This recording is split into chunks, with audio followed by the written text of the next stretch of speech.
السلام علیکم. محمد اظہر صدیق اپنے پروگرام میاس ویوز کے ساتھ حاضر خدمت ہے.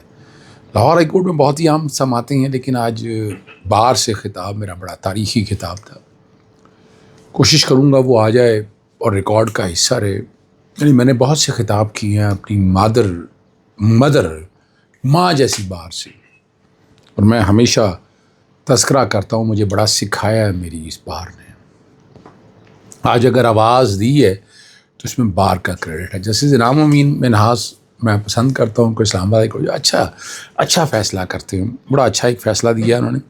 اور بشرا بی بی صاحبہ کے وہ ملاقات کے حوالے سے فیصلہ محفوظ، یعنی آپ ملاقات کرانے کی بجائے فیصلہ محفوظ. وہاں ایک اور کیس لگا ہوا تھا میرا، میں تو پھر آج آ گیا تھا اسلام آباد ہائی کورٹ سے، لاہور ہائی کورٹ میں تھا. یہاں اسموک والا ایک کیس تھا، پھر معذوروں اسپیشلی یہ ایبلڈ ویژولی امپیئرڈ لوگوں کا کیس تھا. وہ پروگرام کے آخر میں آپ گفتگو سن لیں گے میری. میں نے جو میڈیا سے ڈسکشن کی ہے ان کے حقوق کے حوالے سے آواز میں اٹھاتا رہتا ہوں.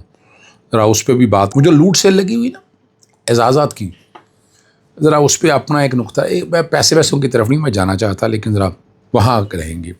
اور صحافیوں کے ساتھ ظلم اور ستم جتنا ہے وہ نظر آ رہا ہے. حماد حسن کو اٹھایا، اب اس پہ بڑا ایک سوالیہ نشان ہے. اٹھا لیا، وزیر اطلاعات عطا طاہر کے کہنے پہ چھوڑا. اچھا یہ عدالت ہے وہ کوئی؟ ایک سوال تو اٹھتا ہے نا، جن کو اٹھانا ہے اٹھا کے لے جائیں، اور باقی یہ حال کریں آپ. یہ کس نے اجازت دے دی ہے؟ ذرا بہت سی گفتگو کرنے والی ہے. پہلے ذرا اسی پہ بات کرتے ہیں. حماد حسن ہے، اصل وہ سینئر صحافی ہیں کہ بھی کیسے میرا ان سے میں تو ان کے بارے میں شروع میں تو بڑا اچھا تھا پورے پاکستان میں، پھر وہ پاکستان تحریک انصاف کو ہی اب وہ پھنسے نا، ذرا ان کو اندازہ. اچھا وہ کچھ یہ بھی کہتے ہیں کہ وہ جان کے انہیں ایسا کیا گیا تھا کچھ نہیں، اور پھر گورنمنٹ نے اپنی ہمدردیاں جو سمیٹنی تھی وہ سمیٹ لی ہیں، تاکہ وہ گورنمنٹ موجودہ حکومت کا بھرپور دفاع کرے اور بتائیں کہ فرشتے ہیں یہ لوگ. یہ حماد حسن صاحب کو سوچنا ہے کہ میں تو ان کے لیے بتا رہا ہوں جو مجھے پتہ چلا ہے، جو مجھے اندازہ ہوا. چند روز منظر سے اور وجہ انہوں نے کہا کہ 4 مئی کو انہوں نے ایک ٹویٹ کی جس میں انہوں نے دعویٰ کیا کہ ٹوئن ٹاور کے بعض فلیٹس میں مبینہ طور پر ایسے آلات نصب کیے گئے جن کے ذریعے سرینا ہوٹل، ریڈ زون اور دیگر حساس مقامات کی نگرانی کی جائے. کون انٹرسٹڈ ہوگا اس طرح کی خبر میں؟ آپ ذرا خود سوچ لیجئے گا. اور اس معاملے پر دیگر افراد بھی بات کر رہے تھے. اور حماد نے یہ بتایا کہ ٹویٹ کے تقریباً 3 دن بعد وہ عزیزوں کے گھر میں ایک زوم شو میں شریک تھے. وہ نادیہ کا پروگرام تھا، نادیہ نے ذکر بھی کر دیا. اور ان کا پروگرام ختم ہونے کے بعد ایک بچے نے اطلاع دی کہ ایف آئی کے کچھ اہلکار باہر موجود اور انہیں بلا رہے ہیں. باہر پر دیکھا کہ national cyber crime investigation agency سے تعلق رکھنے کئی افراد موجود تھے. ان کے مطابق ایک نوجوان افسر انہیں الگ لے گیا اور کہا کہ ٹویٹ کے حوالے سے تحقیقات کرنا چاہتے ہیں، جس کے بعد انہوں نے اپنی گاڑی میں ساتھ لے گئے. دفتر پہنچنے پر ان کا موبائل فون تحویل میں لے لیا گیا، کاغذی کارروائی کی گئی اور بتایا گیا مقدمہ درج ہو چکا ہے اور اگلے روز عدالت میں پیش کیا جائے گا. اب اس انداز سے گرفتار کرنا تو قابل مذمت ہے، اور یہ عکاسی کرتا ہے یہ کیا ہو رہا ہے. لیکن اس کے بعد ایک بات ہوتی ہے، ایک فون کال کے ذریعے رہا ہو جاتی ہیں، اور جبکہ دیگر جو ہے مہینوں تک مشکلات اور ذلت کا سامنا کرتے ہیں. اب یہ باتیں بڑی کمال ہے. یار فیصلہ آپ نے کرنا، بھائی میری طرف کیوں دیکھ رہے ہوتے ہیں یار آپ لوگ؟ ہم نے تو آوازیں کہتے رہنا ہے. ایک فرد کا نہیں ہے، ایک نظام کا ہے، اس گلے سڑے ہوئے زنگ آلود نظام کا ہے. اور ڈنڈی مارنی ہے، تھوڑی سی ڈنڈی ماریں. اتنی ڈنڈی مارنی یار، کوئی شرم ہونی چاہیے، کوئی تھوڑی سی حیا ہونی چاہیے. ٹھیک ہے نا، تھوڑی سی شرم اور حیا ہونی چاہیے. میں کیا کہوں آپ کو. اور اسلام آباد ہائی کورٹ کے راجہ امین منہاس نے سینٹرل، یہ بڑا زبردست فیصلہ ہے. میں اس معاملے کو اپنے دن ٹیک اپ کرنے لگا ہوں. سینٹرل سلیکشن بورڈ کے فیصلے کے خلاف ایک اہم فیصلہ سناتے ہوئے 21 افسران کی ترقی سے متعلق فیصلے کو کالعدم قرار دے دی ہے.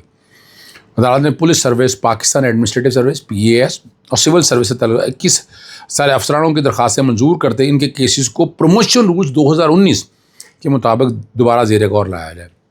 عدالت نے یہ بھی کہا ہے کہ اگر کسی افسر کے بارے میں منفی رائے دی جائے تو اس کی واضح وجوہات ریکارڈ پر لانا ضروری ہے. یہ سمجھیں بات کی نہیں آپ، یہ بس بتانا ہے مقصد صرف آپ کا. اور میں نے آج وہ ایک شعر پڑھا تھا وہاں میں بار کے حوالے سے، وہ میں سامنے رکھ دوں تو بڑا مزہ آئے گا آپ کو. ایک تو میں نے آج ٹویٹ کیا اور بہت سی باتیں کہیں. خدا کا بندہ وہی ہے جو بندوں کا خدا نہ بنے. کیا بات ہے.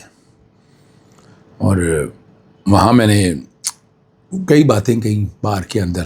بار کو اپنی ماں کے طور پر تو میں تو ہمیشہ دیکھتا ہوں، بار کو اپنی ماں کے طور پر دیکھتا ہوں. بشرا بی بی صاحبہ کی ملاقات کے حوالے سے نا، قانون اور سہولیات سے متعلق دلائل جو ہیں وہ ایڈوکیٹ جنرل اسلام آباد نوید حیات ملک نے موقف اختیار کیا کہ جیل سپرڈنٹ کو یہ ثوابدیدی اختیار ہے، ڈسکریشن ہے اس کی کہ وہ قیدی کو کون سی سہولیات دینی ہے اور کون سی نہیں.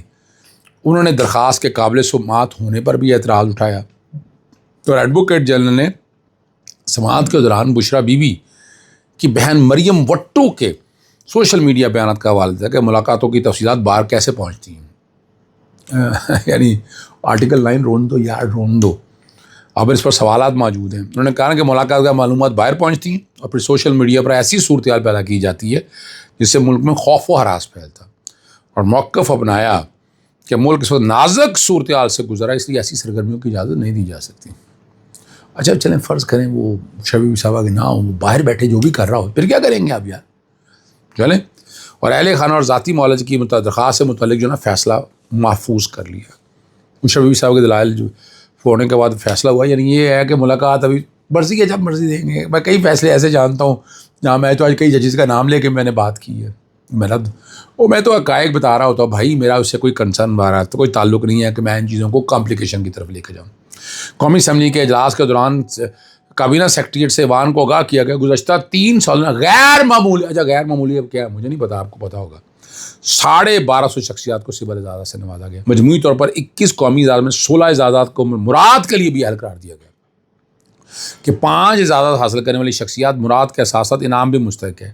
اور کابینہ سیکریٹریٹ کے مطابق نشان شجاعت حاصل کرنے والی شخصیات کو زندگی میں 15 لاکھ روپے، جبکہ بعد از وفات 18,75,000 روپے. اسی طرح ہلال شجاعت حاصل کرنے کی صورت میں زندہ ہونے پر کچھ رقم ہے، میں ان رقموں کی طرف نہیں جانا چاہتا. اب قومی اسمبلی کو بتایا گیا کہ سول اعزازات حاصل کرنے والی شخصیات VIP لاؤنج اور گورنمنٹ ہاؤس اور وہ بہت سی سہولیات جو ہے نا وہ یار حاصل کر بھائی وہ انجوائے کر سکتے ہیں نا. اب یوں ہی کہہ لیں، اب میں اور کیا کہوں آپ کے سامنے. تو پھر ہے نا اسی طرح ہی یار، وہ ہے اسی طرح، وہ یہی کہو نا. اور کیا کہوں گا میں آپ کے سامنے؟ میں تو آپ کے سامنے یہی باتیں رکھوں گا جو میں نے باتیں رکھتے رہنا. اور آج اسموک والے سے میں نے بتایا کہ یہاں PHA بنا ہوا ہے، PHA پارکوں پہ وہ پارکنگ پلازا بنا رہا ہے. اب یہ ساری چیزیں میں رکھ رہا ہوں، ورنہ تو ہمارے سامنے ہم جو کچھ ریکارڈ کے اوپر دیکھتے آتے ہیں، جو ہم دیکھتے ہیں کہ کیا ہونا ہے. ریوالونگ ریسٹورینٹ کا میں نے پوچھا، میں نے کہا وہ بیٹھنا نہیں ہے، میں نے اس معاملے کو میں نے منطقی انجام تک ہائی کورٹ نہیں سپریم کورٹ جہاں بھی ہے وہاں میں لے کے جاؤں گا یار. اور اسپیشل لوگوں کا آج عدالت کے سامنے کیس لگا تھا. وہ کیس کیا ہے؟ ذرا میڈیا سے گفتگو کی، میرے ساتھ بڑا پیار کرتے ہیں، ہاتھ بھا کے چلتے ہیں، وہ بیک گراؤنڈ کو چیزیں چل رہی ہوں گی، یہ دیکھیے گا. آپ کو پتہ ہے ایک تو ہم ڈسیبل کا لفظ، معذور کا لفظ ہم نے مائنس کر دیا ہے اور عدالت قانون سے بھی مائنس کرا دی ہے. معاشرے کا حسن ہے، پر ہماری توجہ گلف سٹریم پہ ہے. ہم نے بیوروکریسی کو گاڑیاں لے کے دینی ہیں، ہم نے ان کو نوکریاں پکی کرنی ہیں، اور ہماری یہ خاص ویژولی امپیئرڈ جو لوگ ہیں ان کو ان کے حق نہیں دینے. یہ سڑکوں پہ جدوجہد کر رہے ہیں اور عرصہ دراز سے کر رہے ہیں. ان سے جو ان کا حق ہے، یعنی وہ ملازمتوں کا کوٹا جو ان کو ملنا ہے، 7 مہینے لگائے گئے، درخواستیں لی گئی، اور کمال کی بات ہے بعد میں کہا کہ چھٹی کرو. اب یہ معاملہ جو کہ عدالت میں آ چکا ہے، آج پھر اسپیشل ایجوکیشن والوں نے جواب داخل نہیں کیا. جسٹس ملک اویس خالد صاحب نے کہا انہیں کہ آپ جواب داخل کریں، اور بدھ کی سماعت ملتوی کر دی ہے. اسی طرح جسٹس خالد اسحاق صاحب نے اس پہ رپورٹ مانگ لی ہوئی ہے. سوشل ویلفیئر ڈپارٹمنٹ اور اسپیشل ایجوکیشن، ان دونوں کو کہا ہے انشاءاللہ العزیز. میں ویسے اپنے پاکستان تحریک انصاف کے دوستوں سے بھی مطالبہ کروں گا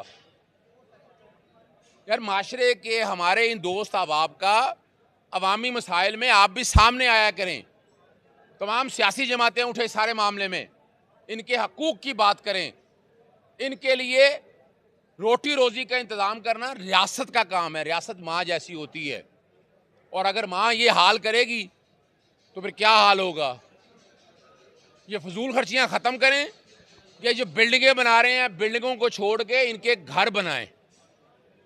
امید ہے کہ بدھ کو وہ جواب لے کر آئیں گے, اور انشاءاللہ العزیز, ویسے تو عدالتوں پہ ذرا یقین اب کم ہی ہو گیا 26ویں 27ویں ترمیم کے بعد, لیکن ان کے حقوق کی جنگ لڑتے رہیں گے.